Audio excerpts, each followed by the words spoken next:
and welcome to the last episode of this series of Life Support. The only lifestyle program that tells each and every one of you exactly how to live your lives. That's right. G'day, I'm Todd, and if you're looking for a handyman, look no further. Tonight, I'll be returning to the kitchen and showing you all how to prepare a deliciously different delicacy from Japan. Dr. Rudy, delighted to be here. Coming up, I'll be presenting parents with a practical procedure to improve your child's posture permanently. Penny, I'll be giving you young single mums the drum on how you can use your new baby to get ahead in the workforce. I'm Sigourney, and ladies, if you're still looking for Mr. Right, I'll explain why you needn't look any further than your own father. Gee, Sigourney, I'll be on the lookout for that segment. Yes, I think I will too. I definitely will. Fabulous. Well, I think you'd agree that we've got a lot to enlighten you with tonight, so why don't we get started?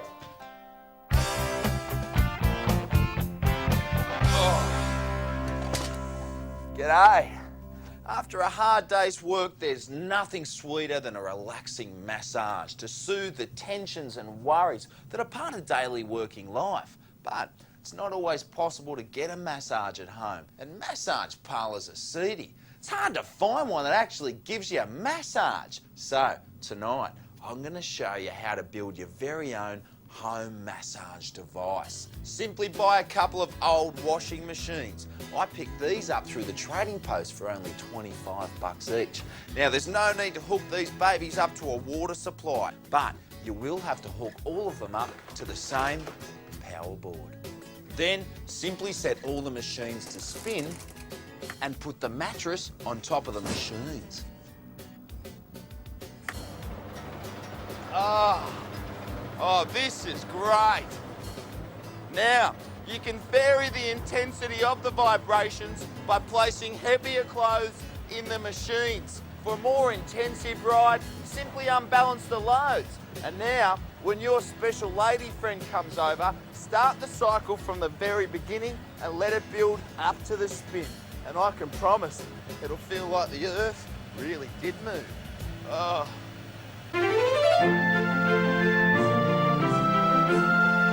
At this very moment, countless refugees are landing on our shores, driven by panic and despair, risking everything in one last desperate grab for a better life. And as a result of this human horror, innocent children are suffering from all sorts of emotional problems. And as modern Australian women, we can't let this happen, because there is something we can all do to help. Firstly, take some calico and draw up a small human shape. Then cut 2 of these out and sew them together, making sure you leave a small hole. And then fill it with soft stuffing. And sew it shut. All done. Isn't it darling? It's a faceless Amish doll. It's the type of doll used to educate children at Steiner schools. Having no face helps children develop their imagination by letting them project the human features they feel comfortable with onto the doll. So by giving your children this doll, they'll be able to project this faceless image onto the faces of refugees. Once they can see them as a faceless mass rather than individual strangers, our children, like us, can look forward to a less scary tomorrow. It really is an investment in not just your child's education, but Australia's future.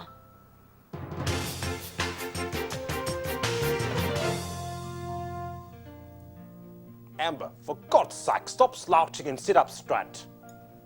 You too, Kieran. You'll end up looking like the hunchback of Notre Dame.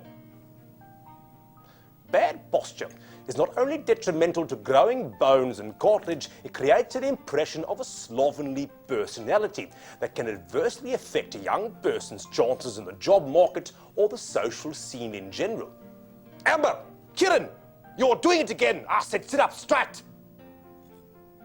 But like so many breakthroughs in the history of chiropractic treatment, an exciting new breakthrough has come from an unexpected source. Colin here is a drug courier, and what customs officers have noticed from scrutinizing airport surveillance videos is that though sallow-skinned, sweaty and unhealthy, drug couriers walk erect with excellent posture. And wow, Their body cavities have been packed to the brim with condoms filled with cocaine or heroin, making it now well impossible to tilt the body forward more than 5 degrees off the perpendicular from above the waist. Kieran and Amber may take a little convincing, but a little discomfort and wincing now will pay off big time later. An hour or 2 a day for about 3 months should convince the muscle memory that you mean business. And when Kieran walks tall into the boardroom and Amber becomes a supermodel, they'll have you to thank, spinally speaking. Bye now.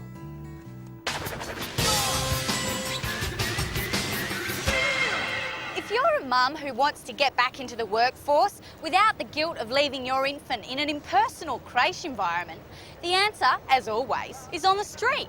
It's called busking. Now, the public are sick to the back teeth with mimes, didgeridoo players and poncy little brats playing violins and flutes. But you have a natural gift, breastfeeding. As any Hollywood mogul will tell you, tits never hurt a show. Because this is fairly cutting-edge stuff, it might take a while for the public to cotton on to what's going on. You may need to make it clear that you're working in the busking genre. So, I've chosen a statue of the Madonna and Child. Just be careful to keep the silver paint away from the actual nipple area, as it is highly toxic. And sick as we are as a society, we're not yet prepared to pay good money to see a dead baby.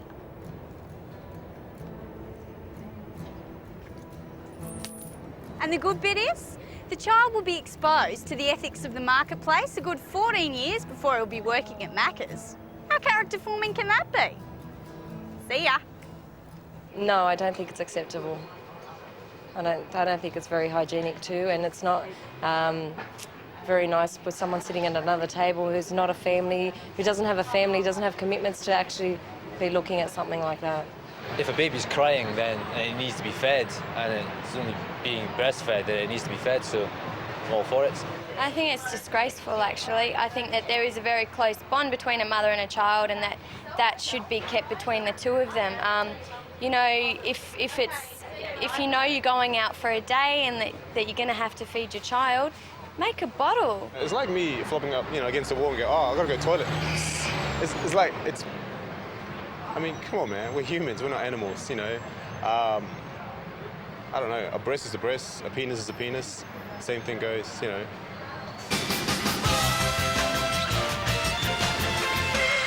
Todd, mate, what's the matter? You look like you've seen a ghost. Not a ghost, Sigourney. A mime. What? A mime. There was a mime in the background of Penny's segment. So? Well, I just don't like mimes, Sigourney. I really don't. Oh, Todd, no one likes mimes. But I've never seen anyone react quite like this about them before. Yeah, well, you just don't know. Oh, it's just... My third true love was romanced away from me by a mime. Oh, you poor thing. Do you know what it does to a man's self-esteem to lose a girl to a mime?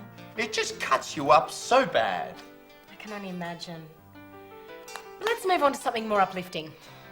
What you need is a good laugh. Yeah, it'd take quite a bit to get me to laugh. Maybe not, because Dr. Rudy's next segment is about how to get guaranteed laughs and how to get back that self-esteem. Oh. He says, give me the $6,000 or I'll rip your partitions out. So you got the promotion? Meet Kane. Kane here is a successful young merchant banker fast-tracking his way to a future fortune. He only has one problem in his life. He thinks he is funny. Unfortunately, nobody laughs at his jokes. His humor is puerile and hopeless. His self-esteem is in ruins. So unless he plans on changing his career by becoming an advertising copywriter, he is going to need my professional psychological help. This is a set of very small yet extremely powerful speakers. This is a mini disc player. On it, I've recorded a personal laugh track for Kane. That's right, a laugh track. A laugh track, or canned laughter, is a trick that television producers have used since the 50s to let an audience know if a television show is funny. He says, give me my $6,000 or I'll rip your partitions out.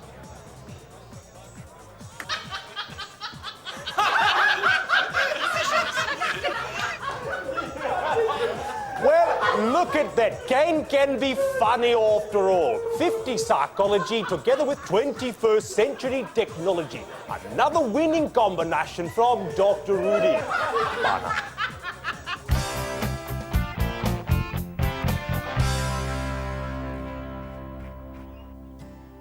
Oh, g'day. You know, one of the most frustrating things about being an artist is that more often than not, your artwork doesn't get the recognition it deserves until long after you're dead. That's why I reckon you should take a tip from Todd and get the recognition and reward your art deserves right now by having your work of art signed by a terminally ill person. There you go, that's the spot right there. Thanks, mate. And there you have it, a top tip to turbocharge your struggle for artistic and financial freedom. Hey, Alwyn, do you reckon you could hang on a tick while I do another?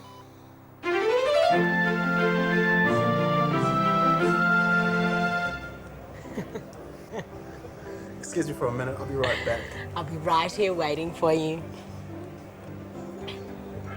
How on earth did cigar smoking become fashionable again? A lot of the men that I mingle with think that smoking a $50 cigar that's been lit with a piece of cedar really impresses me. Well, it does, but the trouble is that cigar breath is not very inviting. And if you intend to take the relationship further at the end of the night, well, it's bad enough having to smell their bad breath without having to taste it. Thank you. So, here's what you have to do. Just severely scald your tongue. That way, your taste buds will be completely numb, so you won't be able to smell or taste anything. True, you could just ask him to use mouthwash, but that'll just make him feel self-conscious. And ladies, the end of the night is not when you want to make him feel awkward. So, what are we talking about?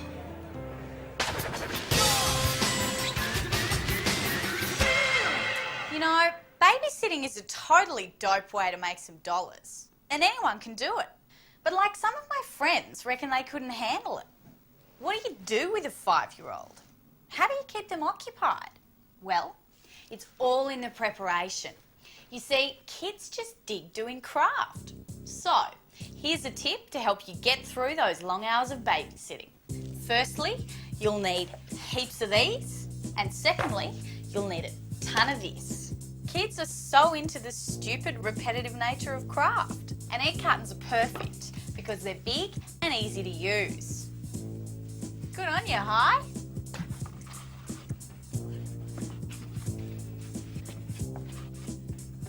And when they get tired, and let me tell you, they always do, then you're ready for phase 2. Hi! Hi! Oh, guess that's the end of craft then. And there's still 3 hours of babysitting left to go. But don't worry, you won't have to put up with this for long. As anyone in the recording industry will tell you, egg cartons make choice sound insulators.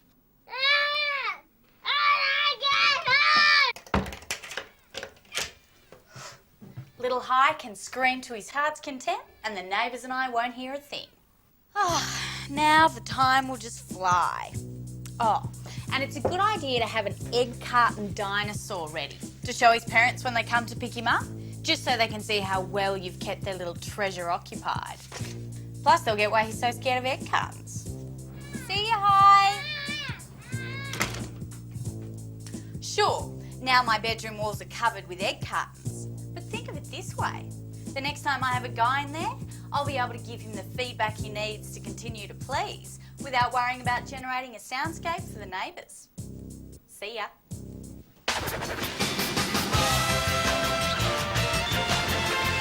Well, Sigourney, I must say, I'm looking forward to our little break. We undertook quite a task solving the problems of the nation. Yes, we did, Dr. Rudy, but it was unbelievably rewarding work.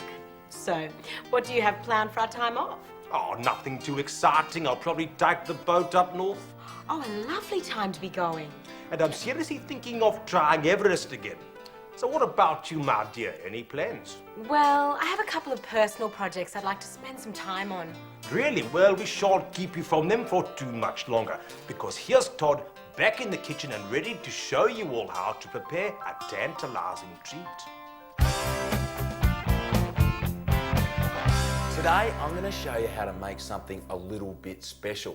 Japanese tempura. Tempura is made from a selection of delicacies that have been coated in an extremely delicate and light batter, then deep fried till they're incredibly crisp. They are delicious and relatively easy to make.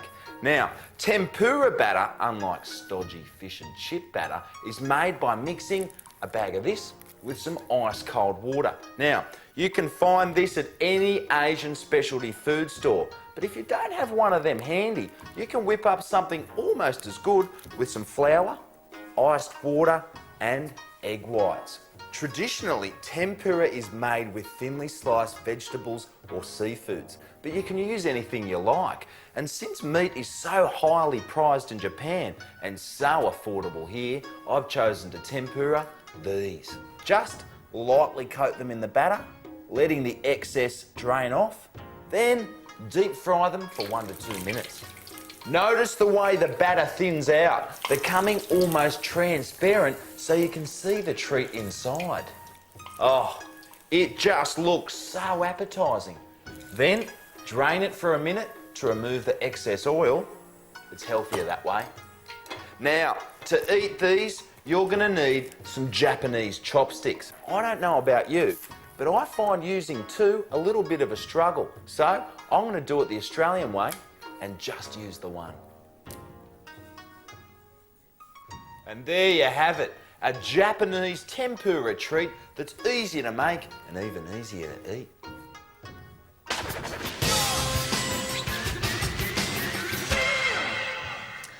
I've been getting stacks of emails lately from kids who are fed up with all the homework teachers keep dumping on them.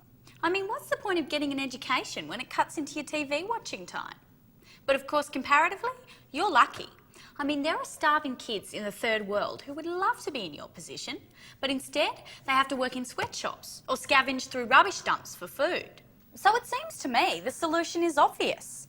You should help these underprivileged children by outsourcing your homework. That's right. Get yourself a World Vision sponsor child and FedEx them your assignments. Be sure to include a return self-addressed envelope. And by sending them just a few assignments a day, you're allowing a starving child to live vicariously through your education. Of course, you might want to put some thought into the type of child you're sending your homework to. If you're outsourcing maths and physics, get World Vision to find you an Asian kid with glasses. If you want a child who can write a controversial general studies essay on America's sponsorship of state terrorism, find a Nicaraguan, Kurdish or Palestinian kid. It'll read uncannily like Chomsky.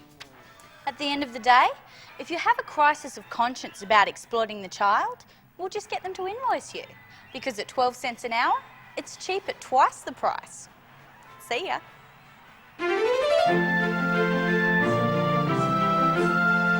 As a modern woman, it's important to be very selective when you choose your friends. After all, your friends' friends are the pool of people that you're most likely to have sex with. So, if you want a healthy sex life with men who have a healthy bank balance, then my advice is to befriend your father. It makes perfect sense. After all, your father has much more eligible friends than you do. They have money, heart conditions, and unattractive menopausal wives, making them ripe for the picking. And men that are much older are fantastically fun to reel in. Because they're so easy, there's absolutely no need to be subtle. Oh, Uncle Roberto, I'd just love to go for a ride in your big old Mercedes. Shall we? Absolutely. One of the best things about these older family men is there's plenty of room in their bigger family cars. Room you'll need to help them reassess their family values. Maybe after he's fully funded a fabulous night out. So you see, ladies, your daddy really is your best friend. I've only been socialising with mine for 2 hours and I'm already having a fabulous time.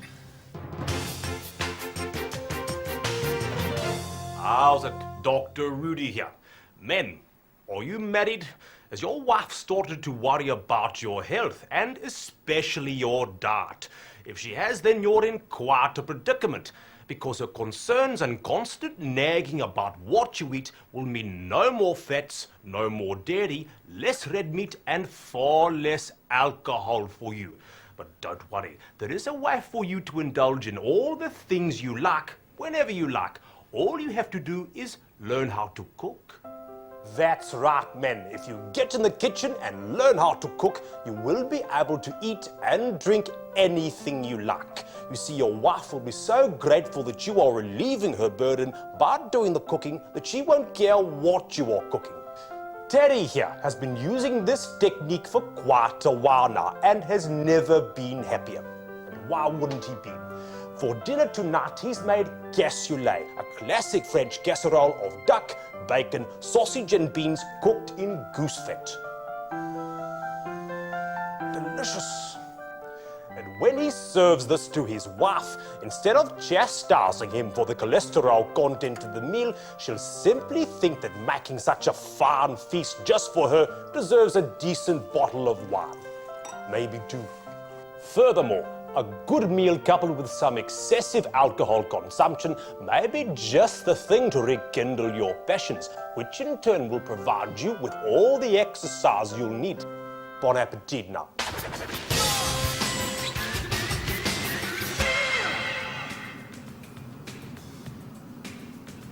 Look at these. You might think they're a total toss at $200, but don't knock them till you've worn them. And if you know what I'm talking about, you'd probably kill for a pair of shoes like these. Well, you don't have to, because I've found the perfect way to pick up the latest in streetwear, and it won't cost you a thing.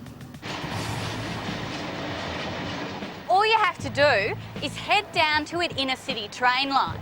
You see, graffiti artists who tag trains always wear the latest and coolest in street gear.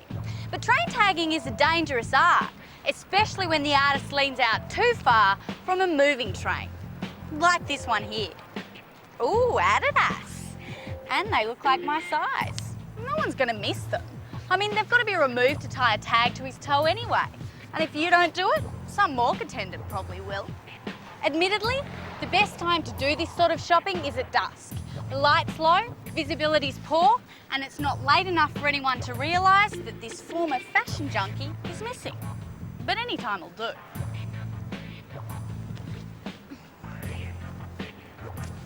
They're a bit big, but some thick socks will fix that.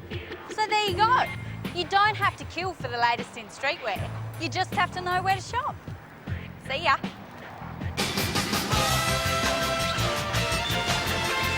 Well, I can't believe it. But here we are, not only at the end of tonight's show, but at the end of another series. I know, didn't time just fly by? But don't worry, Australia, we can be back for you if you let us know you still need us. Yeah, be proactive, people. After all, your problems will probably persist, and harassment always pays off. That's right. But for now, as always, it's been a real pleasure. I know my practical advice has continued to make even more of you healthy, wealthy and happy. And remember, keep scamming the man, people. That way your life will always be just that little bit better. Being one who's not the best at long goodbyes, I'll simply say goodbye. And until we next meet, why not take flamenco dance lessons? And in the meantime, you little battlers keep fighting a good fight and remember to always be good to one another. And I hope we'll be back for you. Goodbye, Australia.